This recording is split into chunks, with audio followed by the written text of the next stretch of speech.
Today is a beautiful day for science. This is an interesting point you brought up, Deep 9. Hopefully you're here so I can answer that.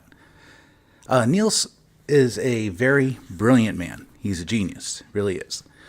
But like any specific man, we have an expertise, or a woman, that we can focus on and understand and expound on. No one person can be able to identify the knowledge of all the information that's out there. So we have to do the best we can to understand our level of expertise, but then also need to very, very much so understand that the expertise that we have is limited compared to the amount of knowledge that a team could put in. And the point I'm bringing up is Niels has a aspect of solar weather that is not exactly a legitimate aspect. He constitutes solar weather as weather on other planets and moons. That's still terrestrial weather. It's just terrestrial weather on a different location, different solid mass. Space weather isn't terrestrial weather. And this is where his expertise is focused on a certain area and completely lapses over other things. So while that man is definitely more intelligent than I will ever be, he still misses certain things because he lacks that understanding that's required to be able to assert some points of knowledge that he overlooks. And it's just that way for everybody. It's that no person is possible of being able to, to be the be all and end all of knowledge.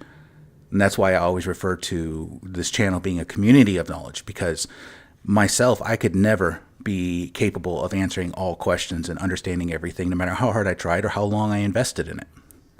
It requires actually a community, a team, to be able to have a solid grasp of the vastness of knowledge that's involved in just a single category of, like, say, the magnetosphere for the Earth. The amount of complications and intricacies and the details that are involved between every layer and every level of the magnetosphere, and how it is involved and how it impacts our terrestrial weather here on Earth, and how we have, when sunlight is on the Earth for a prolonged period of time, it causes a stasis, a calmer point. So being in direct sunlight actually calms our upper atmosphere. Wow. These different levels of science, that it took experts who had involved their entire lives focusing on these specific aspects. Now, that said, his focus, his reasoning is spot on. That is a true scientist's mentality, because someone who truly loves science, who loves truth, it's never about yourself, because it's always about what you leave in this world. And it's never yourself that you leave in this world. It's the progression and the advancement of humanity in general, never the individual. Because the individual is just like a drop in the bucket, as it were. But as a team, we are worth so much more individually.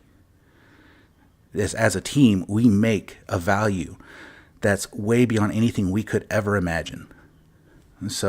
And he gets that, and he expounds on that so beautifully in that video. But I just wanted to point that out. And as for the limits of the solar system, for our unique and beautiful solar system, it's actually quite clear. It's the end and the reach of the heliosphere. The heliosphere is the limit of our solar system. Once you exit that heliosphere, you are now in the cosmic range of where the cosmos is. And as the satellites, the Voyagers, crossed that line and went into that unknown, they registered information that we had never even thought of before. We discovered things we had never even had conceptualized.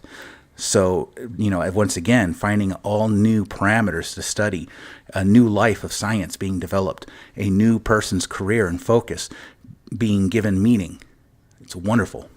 And as that progresses, we discover even more and more. But so to answer the question, the heliosphere is the limit of the solar system. And that is about twice the distance. Well, not twice. It's about an additional distance. So the distance from the Earth to Pluto twice that is the heliosphere. So that is about how far out the border of the solar system is. So you go from the Earth, or not Earth, the Sun to Pluto, and do that distance again, approximately, and that is our solar system's limit. That's how big our solar system is.